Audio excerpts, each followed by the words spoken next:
Hello and welcome everyone. It's so great to be here, to be back for our first workshop of 2023.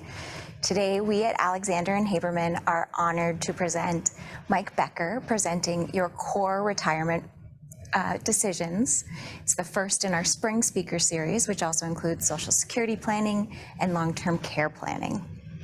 As we get started, I want to say a little bit about where this speaker series came from. After working with clients to take care of their health insurance, Medicare, and group insurance needs, we found that more and more of our clients were asking about things that were impacting their decisions. Things like inflation, Social Security, when to retire, if they could retire, how to pay for things like long-term care or leave a legacy. While I am a recovering financial advisor, and I no longer practice in many of these areas, I still understand the impact they play in our clients' decisions.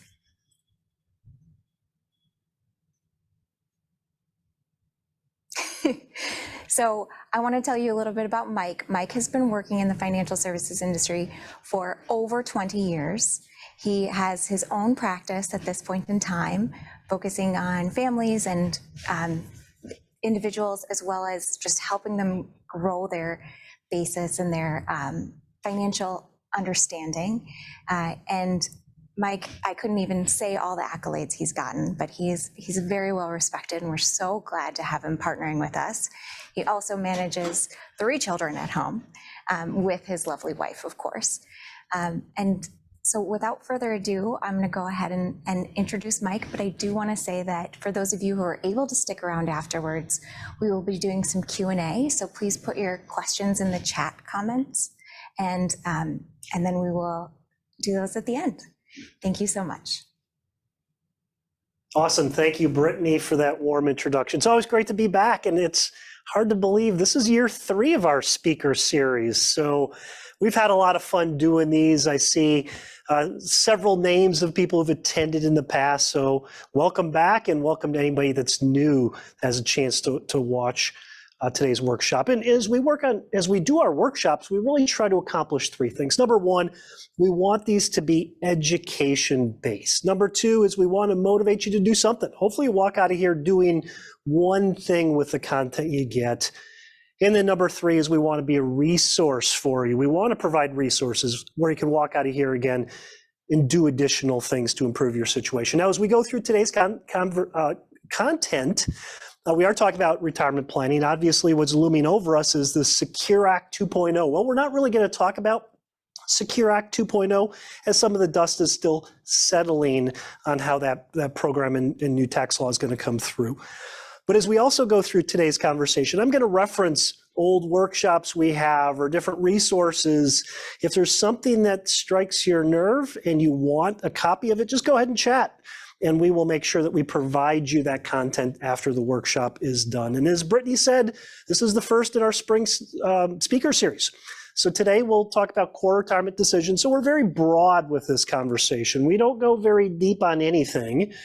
That's what we leave the second and third workshops for. So Social Security, we'll talk more broadly, or more narrowly, about traditional retirement decisions, income conversations, and the long-term care is going to talk more about the risk side. So we've got a lot of good stuff planned for March and April.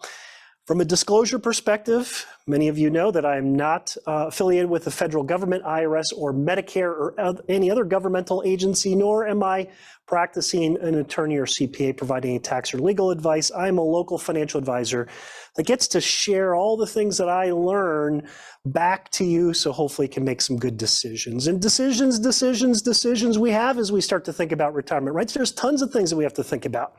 Like, when should I retire, or maybe when can I retire? And the second question that goes along with that is, well, how do I retire, right? I've accumulated this nest egg of resources. Well, how do I turn that into income? Lots of questions around Social Security. Thankfully, we'll be back next month to talk about that. Long-term care, should I do it? That ties really in with Medicare as well. And employer provide health insurance. How do I make that transition?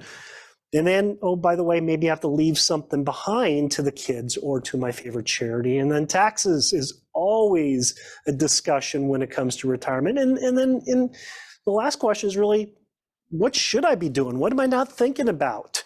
And so that sort of encapsulates everything else. So decisions, decisions, decisions. And we've got this wonderful picture. It's really a timeline for key retirement ages and decisions.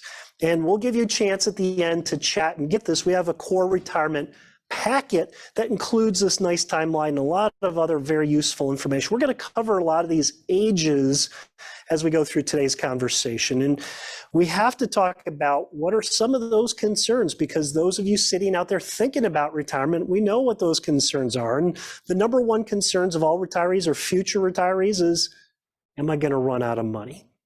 Will my money last? Healthcare is always a major consideration, and the frailty, and am I going to be a burden on my family? A lot of those really tie together. We talked a little bit about taxes, and then the great unknown of what are some potential issues that might come up. And we always start our conversations around this concept of the 7 most common retirement risks. So we think this is really helpful because many people do things, they buy things, whether they're insurance, investments, et cetera, et cetera. But what are you really trying to accomplish? What problem are you trying to solve? So we think this is really helpful. The 7 retirement risks we'll weave into today's conversation, starting upper left of market risk. We'll go to inflation risk, sequence of returns risk, healthcare risk, mortality risk, tax rate risk, and then longevity risk. And again, these are all risks that we're going to have to deal with. Whether you want to address them or not is up to you, but these are real risks that the average retiree has to address. So we'll talk about this at the very end of really evaluating how you're doing. And in the first place, I think is to start is really the last one, which is longevity risk. And we call this the great multiplier risk. Why? Because the longer we're on the planet, the better chance bad things happen to us, right? We have a better chance of running out of money if we're on the planet for another 30 years, or experiencing a down market, or experiencing more inflation, or needing additional health care, just generally bad things happening the longer we're around. If we all pass away 6 months in retirement, we don't have to worry about any of these things, right? So that longevity risk is really important. I think this is often underappreciated. Where I hear so many times people say, well, mom and dad lived to pick an age, therefore that's what I think I'm going to live to. Well, I think like any risk is, what if you're wrong? What if you plan to live to 82 and we'll see in a little bit, it's 95, right? That's 13 tough years where maybe you didn't prepare very well. So we need to start with longevity risk. And we know every single day is a random outcome, right? I don't know if I'm going to make it home tonight or tomorrow or next year or 10 years from now. So we really don't know, but I'm planning for the long term and for longevity. And we have to start with really life expectancy. And if you've been on other workshops, we've spent a lot of time really talking about different life expectancy tables, because we know basic life expectancy tells us we're going to live to our early 80s. That includes infant mortality, accidents, a lot of those things. Well, there's another life expectancy table that says, well, if you get to 65, how long are you going to live? Well, which table makes more sense? The one that, for retirement planning, is the one that says if I get to 65, right? You can see these ages, 50% chance of living to certain ages. 25% ladies out there, 25% chance that you're going to live to 96. Well, if you plan on living to 82, that's not so good. But I think that far right side really grabs me. Husband and wife together at 65, there's a 1 in 2 chance that somebody's going to live to 93. It's a long time. That's a long retirement. So that's what we're talking about with longevity risk. You have to plan that you can live a long life. So that's risk number 1. Risk number 2 is inflation risk. Well, we saw that in 2022, didn't we? We saw that prices can go up. And we have to prepare for that in our retirement as well, because prices will go up. Even if inflation goes back to historical norms, the median, well, they're still going to go up.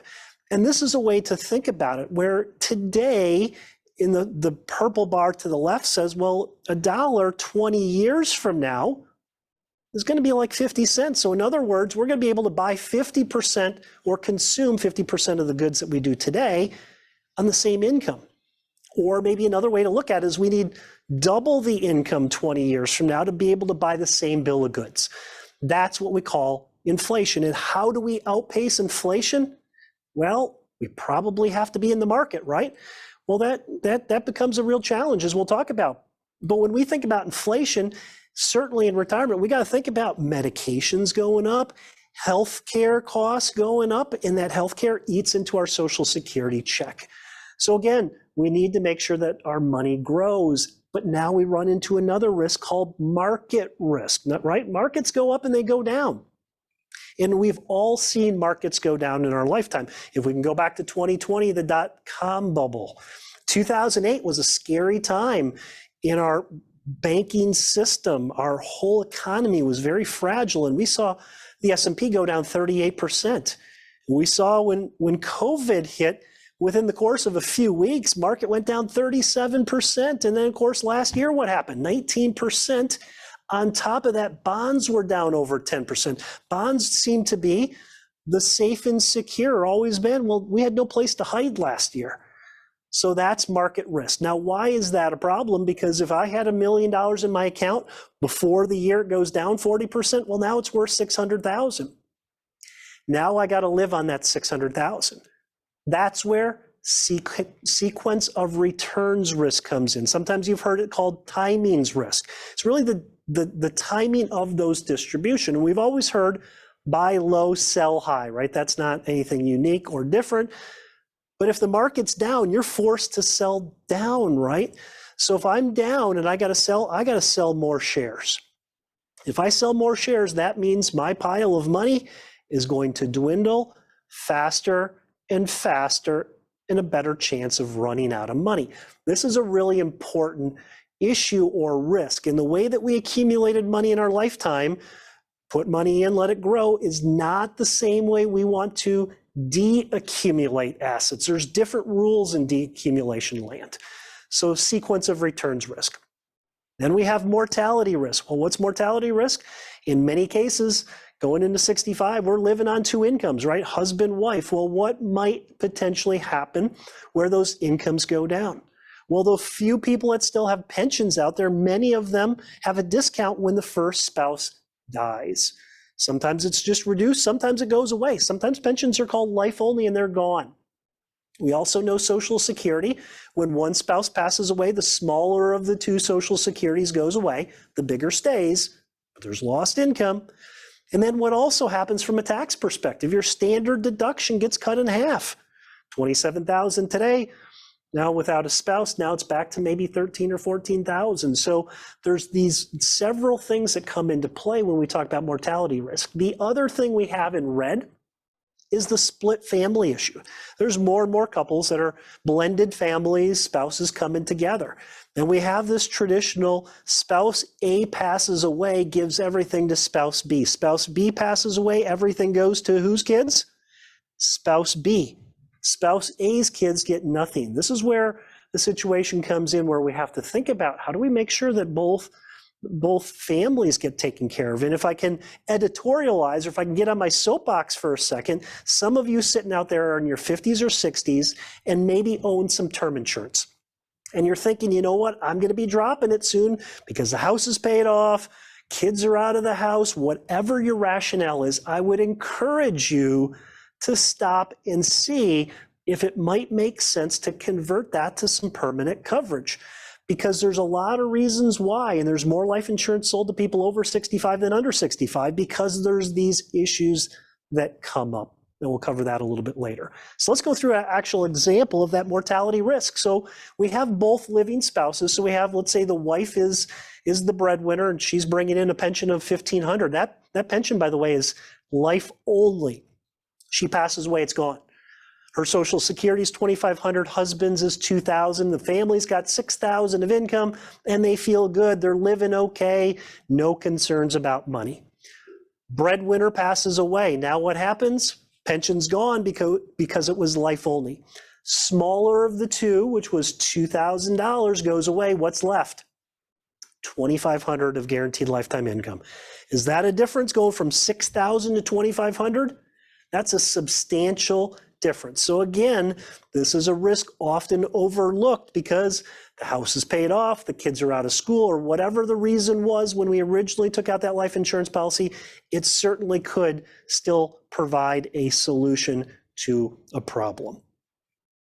The next risk is tax rate risk. Now, we had several workshops last fall on tax planning, so if anybody didn't have a chance to see those, we can send you those recordings. But we talked a lot about the tax risk. And why are we concerned about the tax risk? It's really the third row down. The fact that we are now $31.5 trillion in debt. That's trillion with a T. And we got to pay that back. We got to pay interest on that debt. Interest on the debt alone is $500 billion. And that doesn't even include funding things like Medicare, which is 1.3 trillion, Social Security 1.2.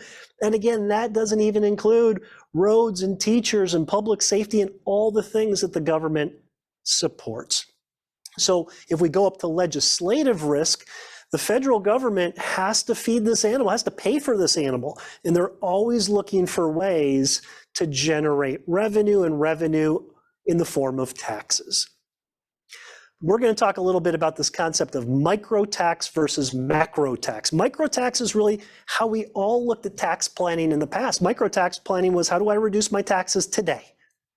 Well, macro tax planning is for those of us that have done a good job saving in our traditional tax deferred investments. Macro is about, what is my lifetime tax bill? Because unless I can accurately predict exactly what the tax rates are going to be when I take that money out, and that money could be in there for 30 or 40 years, it's really hard to plan. So this macro-micro discussion we'll talk about in just a second. And I can't talk about tax planning without referencing Mr. David Walker. If you've seen my workshops in the past, I reference him a lot, as he was a former Comptroller General of the United States, and we all know that that's the CPA of the United States, knows the books and numbers better than anybody on the planet. Well, in 2008, he left federal government, wrote a book called Come Back America, and he basically went on the warpath saying, we're going broke as a society, as a country, and we need to double tax rates immediately or cut expenses in half. This was back in 2008. Neither of those two things have happened, and our debt has continued to balloon. So there's smart people like David Walker and others saying we have a fiscal problem. Well, how do we plan against that? So that's really the macro tax discussion. So I want to just stay on this for a second. So this is our macro tax report. We're happy to get you one of these if you'd like. Again, many of us who've done a good job of saving in our IRA and 401k, let's call traditional tax-deferred investing, we know that there's several ways that we're going to pay taxes on it because we haven't paid tax on it. There's really three ways. The first row references RMD, or required minimum distribution. So what are RMDs? At some point, the federal government IRS says you have to start taking money out of your IRA. Well, you have to start taking it out, and you have to start showing that as income. So that generates taxes each and every year. The second row is for the people that say, well, I don't really need all this money that I have to take out of my IRA, so where do I put it? I put it into a taxable bucket. That taxable bucket generates more taxes. That's a problem. And then the third line says, well, most of us, there's going to be something left over in that IRA when we pass away. That means the kids are going to have to pay taxes when they inherit it, or any other human that inherits it. And there's another tax as well. So you can see in this example, somebody who had $1 million in that account's got a big old tax bill over their lifetime. There's a strategy called a Roth conversion where you can essentially pay the tax today, get the federal government out of your business, and let that money grow for that long period of time, income tax free. So that's what we talk about with macro tax. Now let's jump back to this retirement conversation, because where's the real problem? The real problem for a lot of Americans is we just haven't done a great job savings, right? We've got a lot of reasons for it, right? Breakdowns and need a new car, need this, and emergencies, all kinds of reasons come up. But the reality is many of us haven't done a great job saving. And why is this a problem?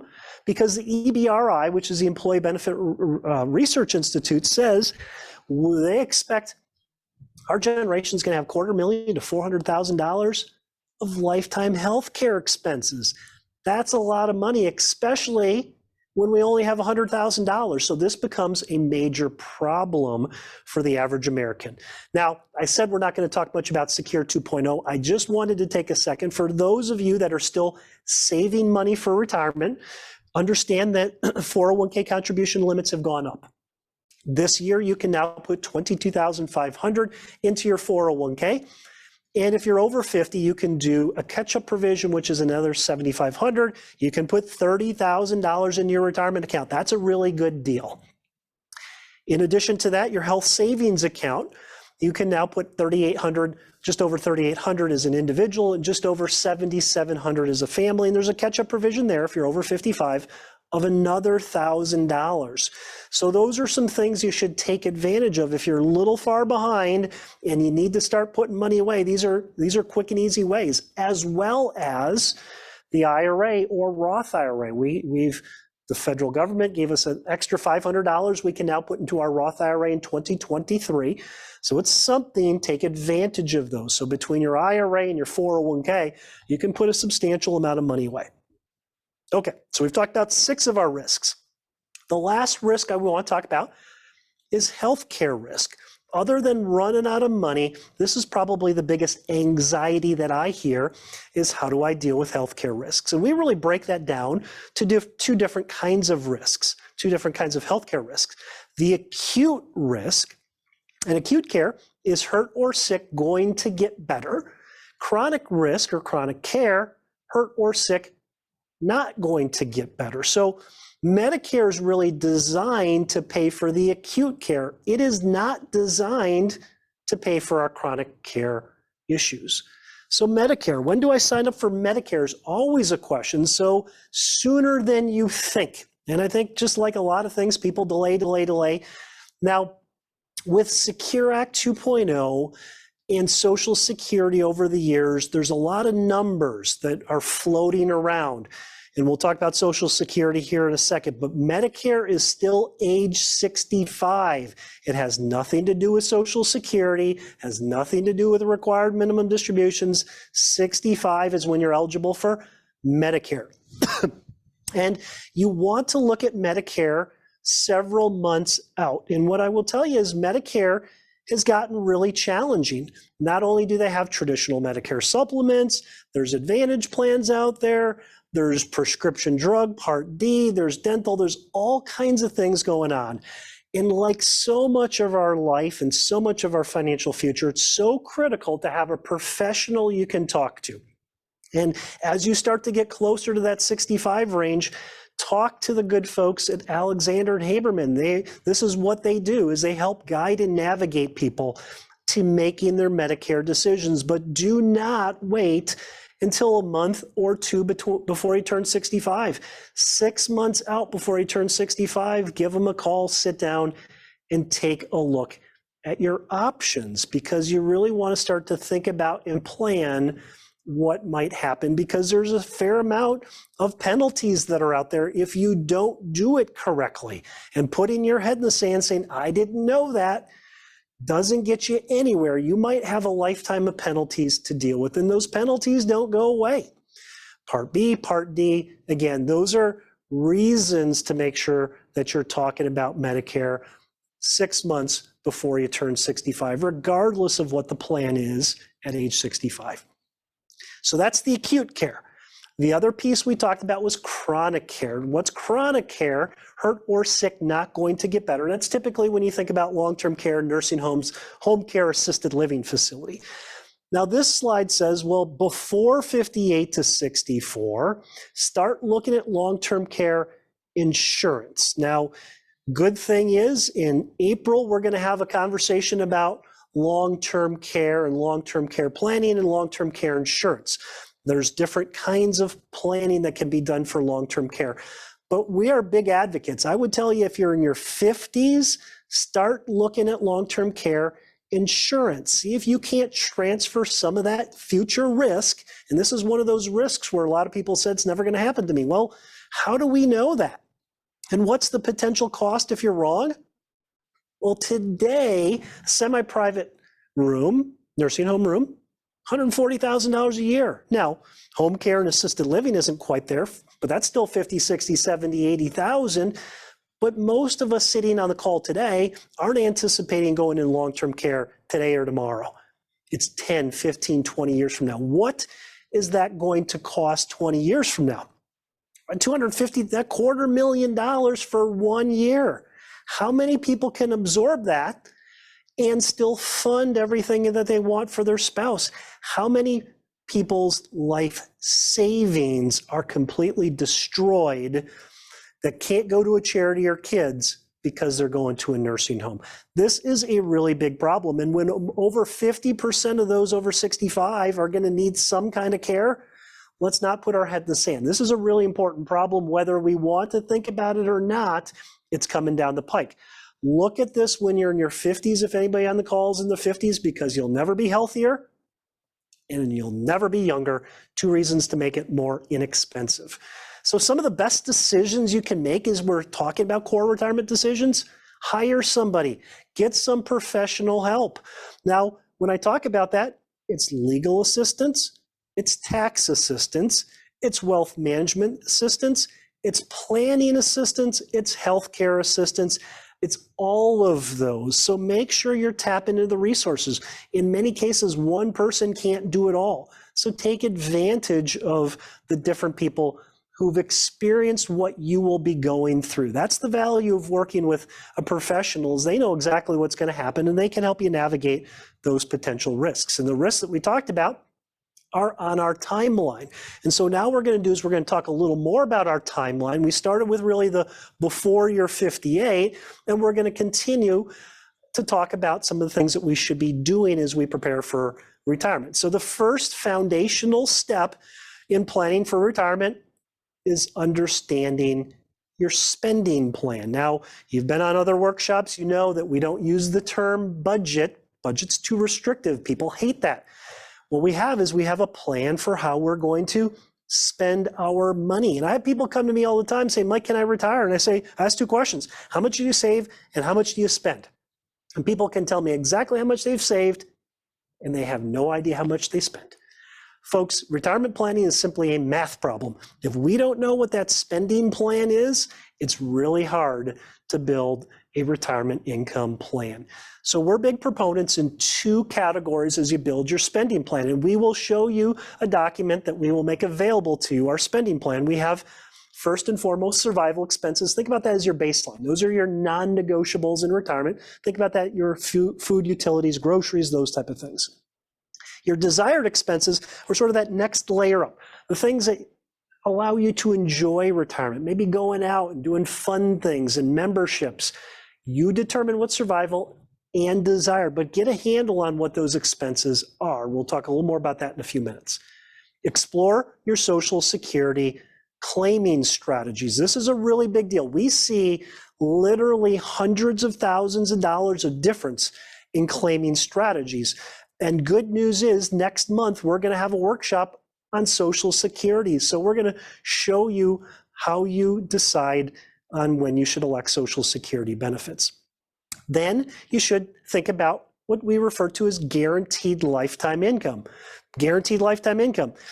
We started this conversation saying, what's the number one risk that we have to worry about is longevity risk, right? We don't know when that last day is. We have to plan for longevity. We need to make sure our income continues to go over our whole lifetime. What are sources of guaranteed lifetime income? Social Security will pay us as long as we're on the planet. A pension will pay us as long as we're on the planet. And income annuities will pay us as long as we're on the planet. It's really important to find those guaranteed lifetime income streams. And then you want to match those expenses. Make sure you've got enough guaranteed lifetime income to meet your survival expenses, no questions asked, and hopefully a portion, if not all, of your desired expenses. Make sure you're addressing the healthcare issues. We know that that's just the reality for most of us. And then the last question is, and we'll talk about this in a little bit, is you have to start thinking about how much you're going to leave for the kids. And this is really funny and hard because when I bring this up, the first question I ask is how much we leave the kids. People are like, forget about the kids, Mike. I'm worried about me in retiring. Well, we'll talk about this in a little bit. This is a really important conversation because the way that you view the inheritance in your life work changes as you go through life. As you get older, normally when grandbabies are around, you start to look through a little different lens. So we want to be proactive and think about that before we get to that stage.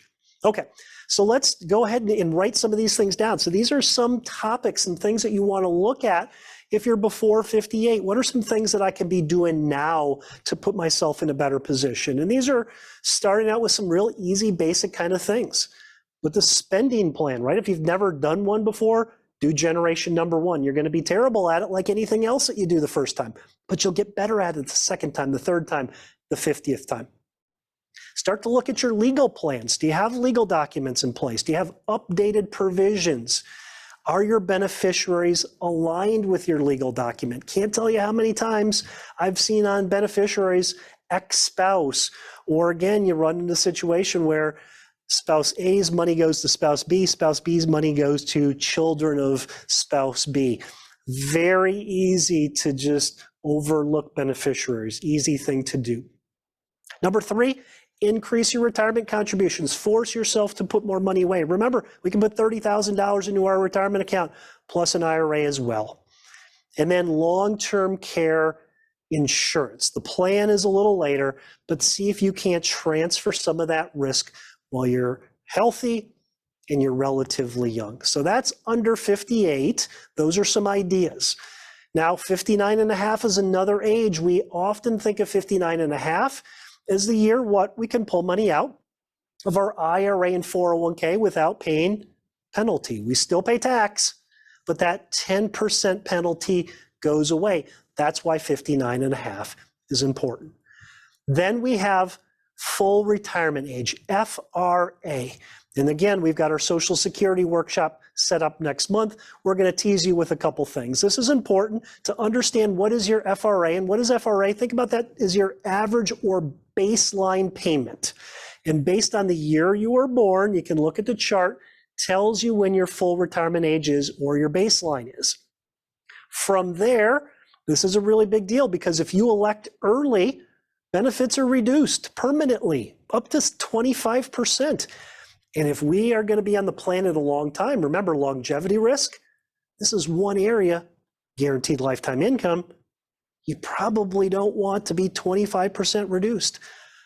On the other side, if you delay past FRA, full retirement age, every month you delay, that benefit goes up permanently. Again, I'm on the planet a long time, you're going to appreciate having an extra 24 to 32% of income, guaranteed lifetime income in Social Security. So delaying Social Security decision means you can get more money, but it's not always that simple. So we actually have Social Security timing report that we'll talk about in the Social Security workshop. How about age 62? What's important about 62? Well, that's normally when you can first start electing benefits for Social Security. And a lot of people elect Social Security benefits early, and I would say maybe making a mistake, but at least this is the first point where people can elect Social Security. Other things that you might want to be thinking about at age 62 is getting better at the income plan, the survival expenses and desired expenses, but really start mapping out where's your guaranteed lifetime income coming from. And of course, get yourself a Social Security custom analysis at 62 so you can start to think about, are you going to elect Social Security benefits? And this is the spending plan I spoke of earlier. So if you want a copy of this, you can go ahead and chat spending plan. We'll make sure to send this spreadsheet off to you and you can start working on the survival expenses and desired expenses. And then we have these other ages, and we'll just say, okay, anything over 70. Now, what's over 70 is a couple different things. And let's focus on the top right. In qualified charitable distributions, I'm going to call them QCDs. QCDs are a really big deal for those of you over 70 and a half. It's a key age, 70 and a half. If you are charitably inclined, you have a big IRA, 401k, you absolutely need to understand what a QCD is. 70 and a half is really important. Well, we also used to think 70 and a half was required minimum distributions when we had to start taking money out of our IRA. Well, it's going to get really convoluted because now with Secure Act 2.0, there's potentially 4 different RMD ages depending on what your birth date is. You could still be in the 70 and a half camp. You could be in the 72, 73, 75. It's going to take a little bit of time to understand what your RMD is, but you are going to have to take money out of your IRA. And why is that a big deal? is because, I'm going to jump ahead here. Well, let's stay here. And let's jump back to the guaranteed lifetime income, because this is a time at that 62 that we also want to think about, how do we match up survival expenses and guaranteed lifetime income? If you see, we have a couple different columns there. We have the need column is what do I need for survival expenses, which is $3,000, and desired expenses, which is $1,000. So my total income need is $4,000. And you can see just to the right that GLI is guaranteed lifetime income. My Social Security and or pension happens to be $2,500. Well, you can see on that row that says survival expenses, $2,500 doesn't even match my survival expenses. It's really important. Our belief is you need at least $500 a month more of guaranteed lifetime income. And again, desired is an opportunity as well. And we do custom income plans for our clients too. So again, this is something you can chat or reach out to us. We can actually build this and show you where your income is going to come from, how much is guaranteed, how much needs to come from the market investments, and how do you best allocate those market investments as well. So jumping back to the age 70. So again, this is really where age 70, when you start to if you've delayed Social Security, you have to start taking your Social Security benefits. There's no benefit to delaying past age 70. You've already maxed out those delayed income credits. That's why age 70 is important. But jumping back to the required minimum distribution. So if we just take somebody who's 72, you can see highlighted there, their divisor is 27.3. You take your account balance in your IRAs and 401ks, you add them all up and you divide that number by 27.3. If you look to the column next to it, that's a percentage of the balance. So you can get a feel for what the percent that you have to take out of your IRA, whether you want to take it out or not. Well, you don't have to, but there's a penalty associated. So it's a really good idea too.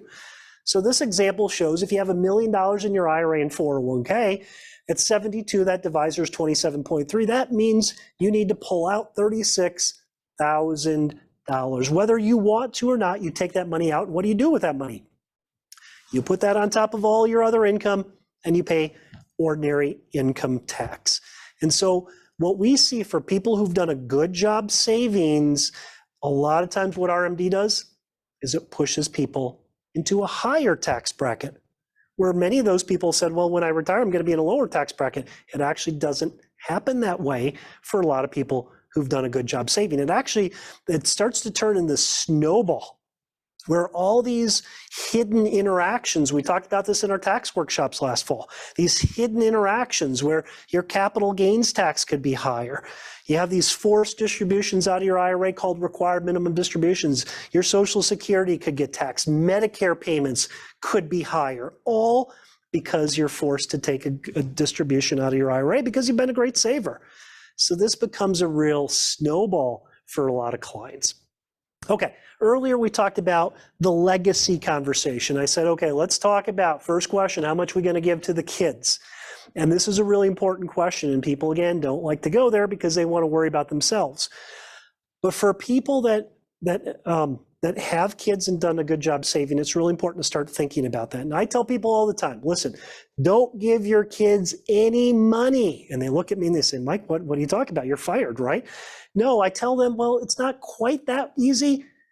Give them life insurance. And what I'm saying when I say don't give them money, don't give them that IRA. From a tax perspective, it's a terrible asset to inherit. Give them something that's tax-free. Life insurance is a levered asset, meaning you can put pennies in and get dollars back, or the kids get dollars back. The income or the payment that comes from life insurance is income tax-free, and it's very predictable. If I have two kids and I want to give them $50,000 each, $100,000 life insurance policy, easy, done, no problem. I've solved the problem.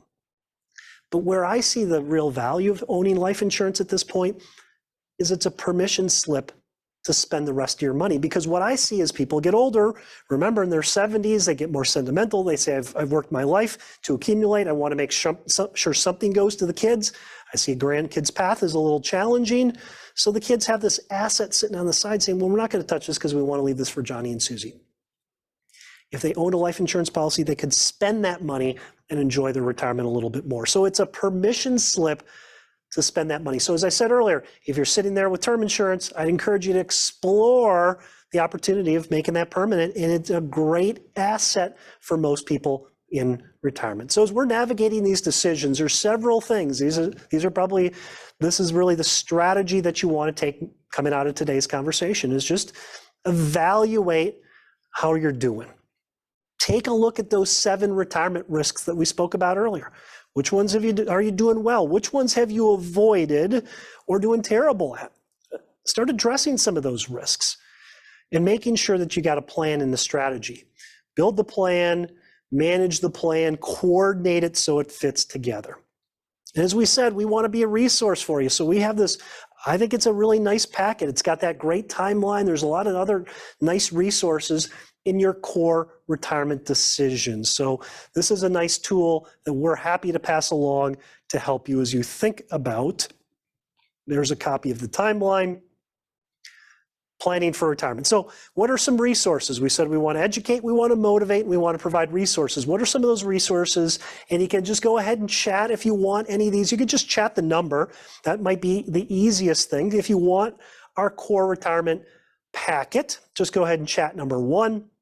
If you want a copy of our spending plan or spreadsheet, we'll send that to you as well. That's number 2. If you want us to discuss a custom income plan, that's number 3. Just have a conversation about some of this, that's number 4.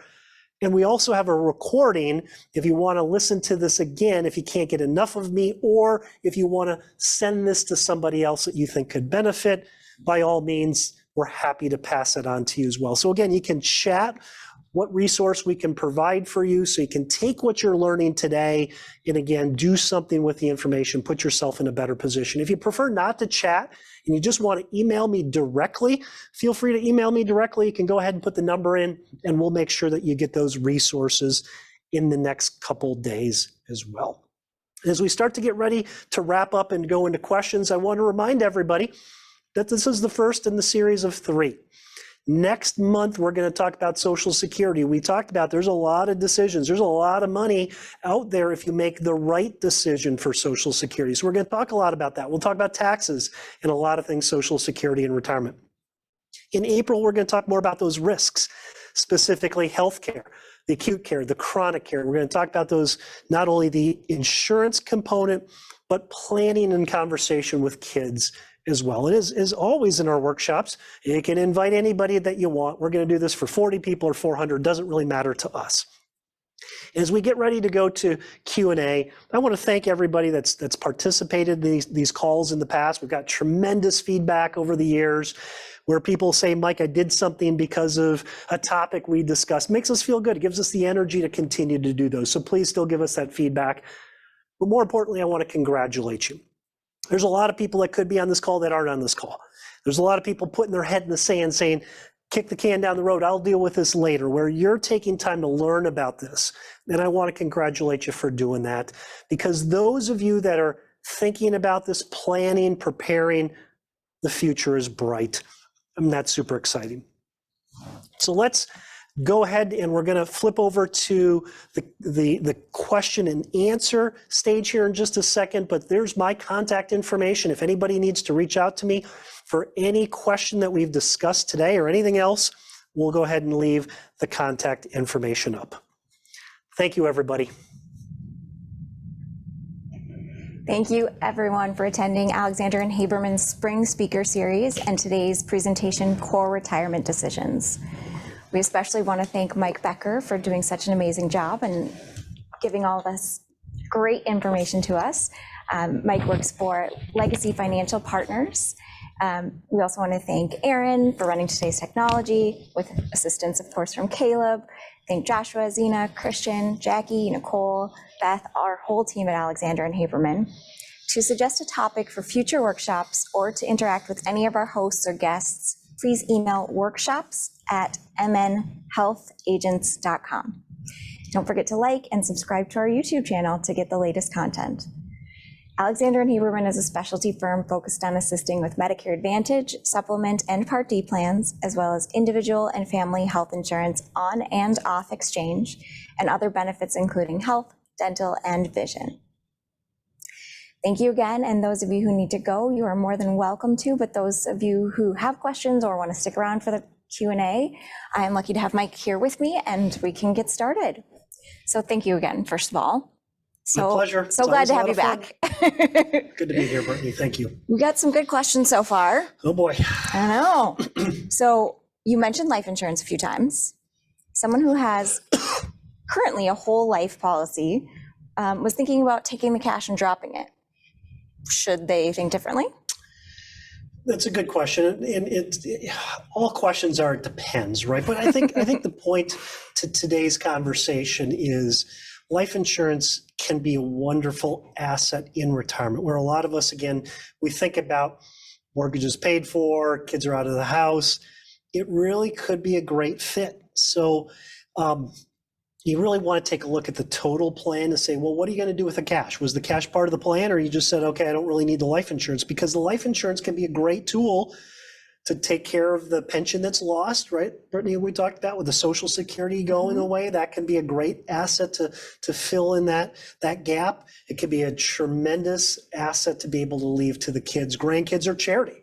And again, you've got a lot of leverage in many situations. Some cases, those whole life policies, you can stop paying premiums and still have a nice death benefit associated as well. So it's not as easy as saying don't do it or absolutely, but I'd say take a look at why it might fit or some of the problems, and it might be a tool to fit. Well, and I liked that you called it a permission slip so that people can spend their own money, while they're still alive, but not feel like they're neglecting future generations, if that's important to them, of course.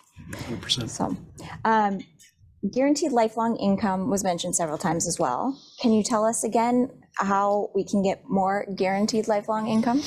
Yeah, there's really only so many things on the planet that provide guaranteed lifetime income. And I referenced them, Social Security. And again, when we talk about guaranteed lifetime income, it truly pays somebody as long as they're alive. So if somebody's 110 years old, they're going to still be getting a paycheck, right? So Social Security is that way. And so again, when we're trying to think about longevity risk, and all of those risks we have, making sure that there's a guaranteed income is really important. So we have Social Security, we have pensions, and we have specific income annuities are going to be your three most common.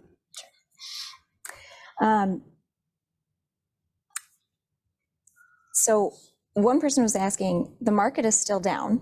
Should I wait till the market comes back to retire? I hear that question all the time. I think maybe it's where I look at, because I do more of the macro financial planning. I always say, what's the plan say, right? Does the plan show that now you don't have enough resources to retire? Well, then keep working, right? Because there are several levers that you can pull as you think about retirement. You can assume higher rates of return. You can spend less. You can plan on dying earlier. I mean, there's a lot of things that go into that formula. But I think I tell a lot of people this too, is retirement is different for everybody. And the question is, what are you retiring from? Is it a boss that you don't like? Is it getting up in the morning? What is it you're retiring from? In a book that I love, it's called The New Retirement-tality by Mitch Anthony. He really talks about having a plan before you retire. What are you going to do to have purpose and meaning in life? Because I've seen this way too much. And when that is our purpose and meaning, is going to work every day and doing something and getting a paycheck. When you don't have that, I see a lot of people get old really fast. And so it isn't always just a mathematical decision. A lot of times it's about, what are you going to do when you retire? But the point is if you don't have enough assets, or take a look at the plan. And again, do I have enough assets to be able to continue? You still feel good? Continue working. Unemployment's 3.6, right? This country needs more people out there working. So speaking of, the timing of retiring, France just made a change from age 62 to 64, I believe. Is that something you think the US is going to do? What are your thoughts on that? Interesting. What's happening, and if, of course, any of us that have paid attention to the news, there's 1.2 million people in the streets protesting, right? So people don't want this. And I think that, and we talk a lot about this in our Social Security workshop, is there has to be changes made to Social Security. And I think that's maybe a good way to talk about this question, Brittany, is we know that the Social Security system as it is sitting today is not viable long-term. And there has to be some decisions made. And the forced decision, if no changes are made in Washington, is everybody's going to have to take a pay cut. Mm-hmm. And so there has to be some changes made. And the question then, and this is where this is really fascinating politically, is they've got a leader it's not popular, but he's making a really important decision. And who in our country is going to make that important political decision to make the changes? There's some really easy things that can be done. But at the end of the day, you got 66 million people over 65, registered voters. And politicians' number one goal in many cases, my cynical view, is to get reelected, right? And so to make that decision to appear that you're cutting Social Security is really hard politically. But there has to be some changes made. And I don't know if we'll have 1.2 million people in the streets fighting that, but certainly it's not going to be popular. But you know what? The other choice is everybody taking a potential discount of 30% isn't going to be popular either. Yeah, I don't think Social Security running out is going to be very popular. For sure. For sure. It's going to be fascinating over the next 10 to 15 years to see how that ultimately plays out. Every time I see it in the news, I cheer for whoever's bringing it up, say, at least you're bringing it to the table. At least you're having some conversation and discussion, because nobody else wants to touch it. Sure. Yeah. So one of the things you mentioned was that people should have several advisors. So for someone who has, say, more of a wealth manager, that was kind of what traditionally people thought they needed. Are you saying that we should look at that differently? Absolutely. And I think the hard part for us as consumers, Brittany, is we say we have an advisor, right? And that's it's a broad term. Advice on what? And a lot of times when people say that, I see it's kind of a defense mechanism, right? Okay, well, maybe Mike won't talk to me if I tell him I have an advisor. But what we have to understand, what is that person advising on? And I think a lot of times when I drill down and say, okay, great, what are they helping you with? And not that they're doing a bad job, right? I'm not saying that at all. But in maybe this context that you're asking is, well, they're helping me with my retirement, my investments. They're telling me where I should put my money. And that's fantastic. And we need that. But that's a wealth manager. Well, are they really guiding you on Social Security decisions? Do they, back to the question of, can I retire now, right? Do they really have a plan involved for how you're going to retire? Are they doing your legal planning? Are they helping with beneficiaries? Are they helping with micro and macro tax planning? Are they helping with my Medicare decisions, right? The answer is, in most cases, probably not.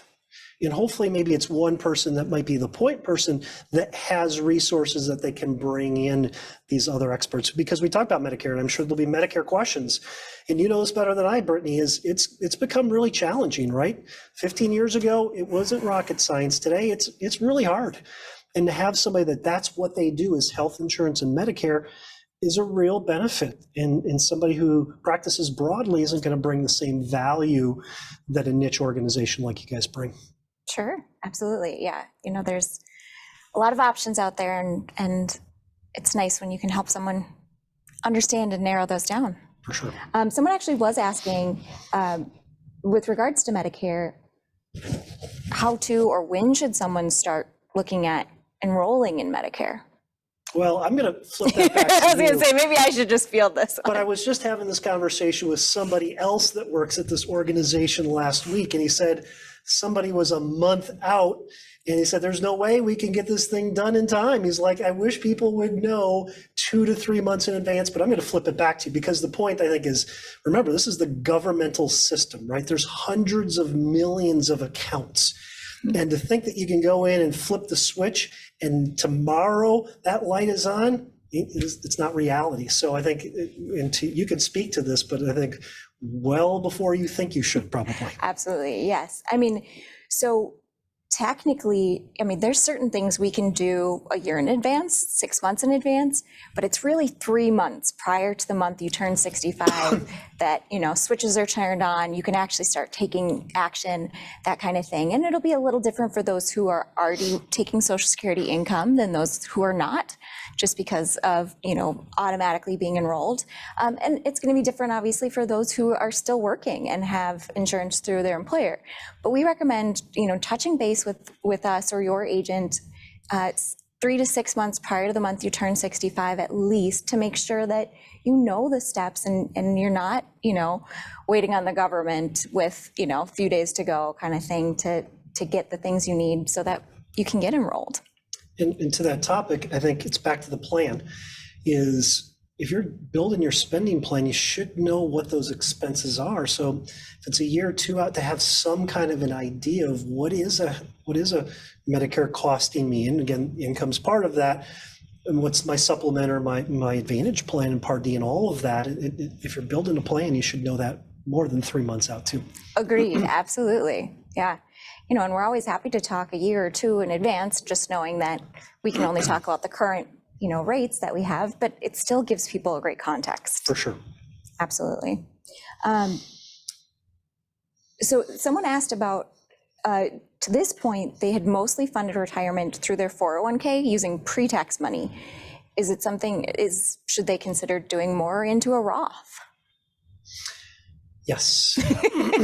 So this was, I guess I referenced a few times, we did 3 tax workshops last fall, right? So we talked a ton about future taxes, macro tax. I tried to dive a little bit deeper into that. But most of us sitting out there, that's what we had, right? We had access to the traditional 401k, which was pre-tax money, and matches, of course, are all pre-tax. And we couldn't do a whole lot into pre-tax. If you had cash value life insurance, that was one thing. You put a little bit in HSAs, you put a little bit into a Roth IRA, but you couldn't do that much. Well, now with many 401ks having a Roth provision, that 22.5 number we talked about, you can put 22,500 into Roth. You can do Roth conversions. There's a lot of ways to really build that tax-free bucket. But what I see a ton of, Brittany, and I reference this with the snowball, is the problems people have when they start pulling money out of the tax-deferred accounts it's those hidden interactions, right? And you guys see all this on the Medicare side, where you said, this is what the average person pays. Well, this is what your income is. Now you have to pay this much more, right? And there's all these hidden interactions. And I see a lot of that proposed in the tax law is not so much moving the brackets up or down, it's changing deductions and in adjusting things where your Social Security is now being taxed, and in all of these things that if you have all of your money in tax deferred, you just have no tax diversification. We've always been told diversification is the best way to deal with any kind of retirement account. We've always done that from an asset perspective, but now we really should be thinking about from a tax perspective. Well, you and I have talked about this before, how, for some people it's going to make sense to have more in a Roth, more in a traditional, more in, an HSA, for instance, or life insurance, but that it is important for pretty much everyone to have some variety, even if the proportions are different, right? Bingo. And the younger people, I don't know how old people are on this call, but a lot of your kids, Brittany's generation, people younger than me are in a beautiful position that they've been able to do Roth IRAs since they were young. They can stuff a ton of money into their 401ks. They got these HSAs. They can be in a beautiful position to be maybe at a 0% tax bracket, which was one of our workshops, by doing some of these things at a young age. So, it's beautiful for that next generation. It doesn't help us that are maybe in our 50s and 60s, but absolutely, your point is something is going to be appreciated. I love all the plugging for previous and upcoming workshops, by the way. For those who missed previous workshops and are interested, you can also email that workshops@mnhealthagents.com, and we're happy to get you recordings. And of course, happy to let you know about upcoming ones. We have the next one on March 21st. And so, any other last things you want to say? I don't think there's anything more that I shared in our presentation, but I want to congratulate people for taking the time to learn. And as we said, educate and motivate people to do something. So take one thing that you learned today, just do one thing, and it'll put you in a better position. So thank you and congratulations. And thank you, Brittany, for the opportunity to be here. It's a lot of fun. My pleasure. And it looks like we did get a kind of last minute question, or at least last minute coming to me. And potentially this is more of a me question, but it's someone who's 64 and plan to work past 65. Their HR says they do not need to enroll in Medicare before they're 65 as long as they stayed employed stay employed with their current company and let them know at least 3 months prior to retirement so they can enroll in Medicare post 65. Is that guidance accurate? Is there any chance they need to enroll in Medicare now to avoid penalties, even though they still have company health benefits? There is a chance for those who are working past 65, there is a chance they could still incur penalties. It's going to be a matter of a few things. One, is the prescription drug coverage considered creditable? And two, what size is your employer? If you're a large employer, more than 20 people, generally, if it's creditable coverage, you're not going to incur the Medicare penalties and you can choose to wait. However, we're always here and we're happy to discuss specific, just like you said, specific instances and have a free consultation, sit down with us and talk about what makes sense in your case. So, yeah. Well, thank you again, everyone who attended today. We're so glad to have you, and we're so excited to be doing our spring workshop series. And I hope everyone has a wonderful rest of your day, and stay warm if you're watching this live, because we got some snow coming. Whole bunch. Yeah.